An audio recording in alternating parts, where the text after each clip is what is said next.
Bienvenue chers téléspectateurs sur ABC, c'est moi Zalal Amourkana avec le journal.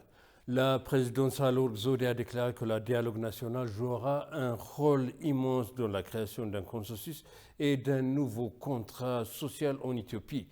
Le commissaire en chef du dialogue national, le professeur Massoud Araya, ainsi que d'autres commissaires ont informé la présidente des activités de la commission qui œuvre pour renforcer le consensus national.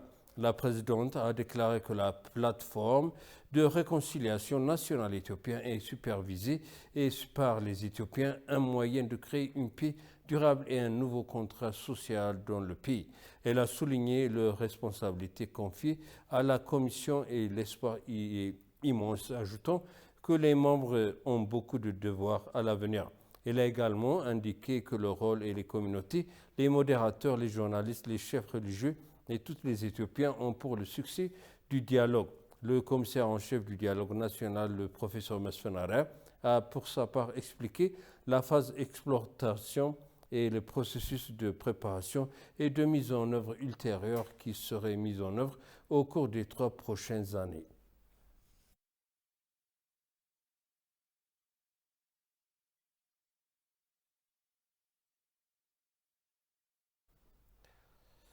L'autorité intergouvernementale pour le développement IGAD a annoncé que l'ancien président éthiopien Mulatu Teshome considérait sa mission d'observation électorale au Kenya. Dans son communiqué, le presse officiel de l'IGAD a déclaré qu'elle déployerait une mission d'observation électorale en République du Kenya pour observer les élections générales prévues le 9 août 2022.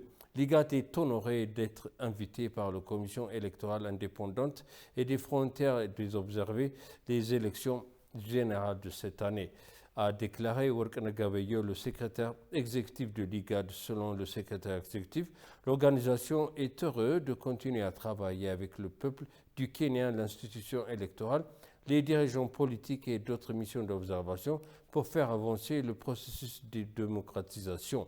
Nous sommes également honorés que Mulatu Teshome dirige la mission d'observation électorale de l'IGAD. C'est un homme d'État très respecté et un diplomate distingué, a ajouté Workana.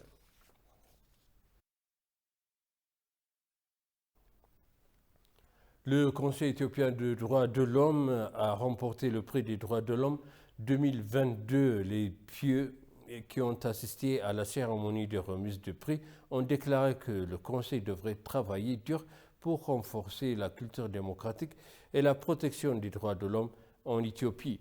Le Conseil éthiopien des droits de l'homme a décerné le prix des droits de l'homme 2022 de la section allemande de la branche internationale Amnesty. Le prix est une reconnaissance pour leurs efforts considérables dans les défenses des droits de l'homme en Éthiopie au cours des 3 dernières décennies. En recevant le prix, le directeur exécutif du Conseil, Daniel Irga, a déclaré que son organisation était confrontée à de nombreux défis dans le processus de défense des droits de l'homme. Les pieux qui ont assisté à la cérémonie de reconnaissance ont déclaré que la protection des droits de l'homme étant un pilier de développement démocratique, le Conseil devrait travailler dur pour protéger les droits des citoyens et renforcer la culture démocratique en Éthiopie. Représentant des chercheurs sur la liberté de médias de masse, le professeur de l'université d'Addis Abeba, Messambet Assafa, a pour sa part déclaré que le gouvernement devrait renforcer la responsabilité et la transparence en tenant le Conseil éthiopien des droits de l'homme. Les institutions et les individus devraient s'acquitter de leur responsabilité d'accroître le rôle des médias dans l'édification des nations, a-t-on appris.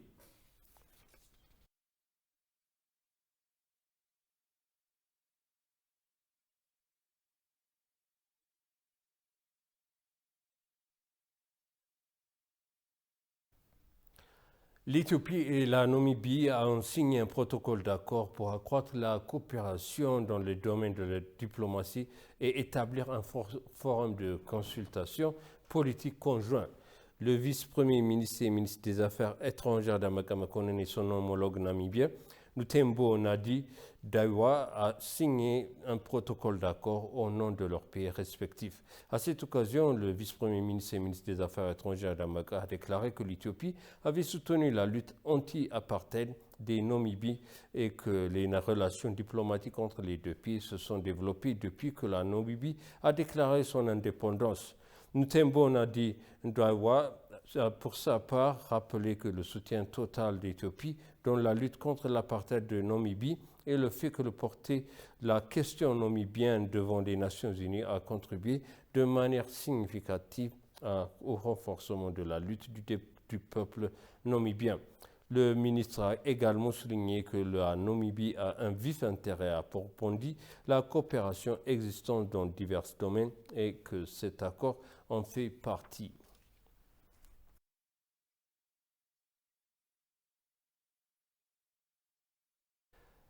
L'Éthiopie et la Somalie ont convenu de renforcer leur coopération dans la Corne de l'Afrique Pacifique selon le ministère des Affaires étrangères. Le vice-premier ministre et ministre des Affaires étrangères Dameka Makonnen s'est entretenu avec le ministère somalien des Affaires étrangères de la coopération internationale par intérim Balal Mohamed Osman. Le responsable s'est réuni à Lusaka en Zambie en marge de la 41e session ordinaire du Conseil exécutif des États membres de l'Union africaine, axée sur les questions bilatérales et les questions de paix et de sécurité dans la Corne de l'Afrique, a-t-on appris. Dameka a souligné que les deux pays devraient intensifier leurs efforts, notamment dans la lutte contre le terrorisme, tout en notant les différents domaines dans lesquels le gouvernement et les deux pays devraient coopérer. Le ministre somalien des Affaires étrangères par intérim Balal Mohamed Osman a souligné que le partenariat dans les deux pays devrait être renforcé dans les efforts visant à détruire le groupe terroriste Al-Shabaab. Afin de consolider davantage les relations entre les deux nations, un accord a été conçu pour tenir la réunion de la commission mixte bilatérale qui a été reportée en raison de Covid-19.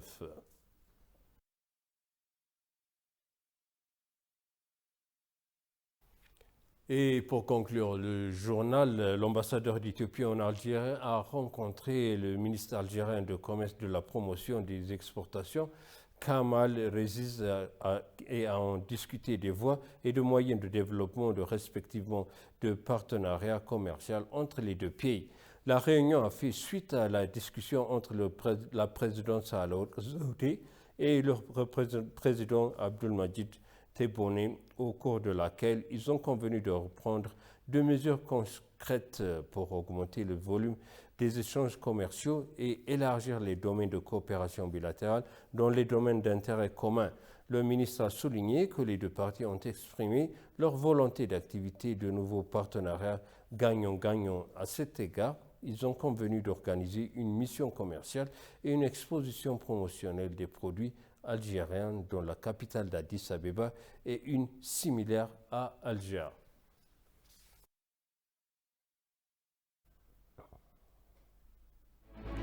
Et maintenant, je vous rappelle les titres principaux. Les universitaires exhortent le gouvernement à poursuivre la pourparlers de la paix en tant que la situation le mérite.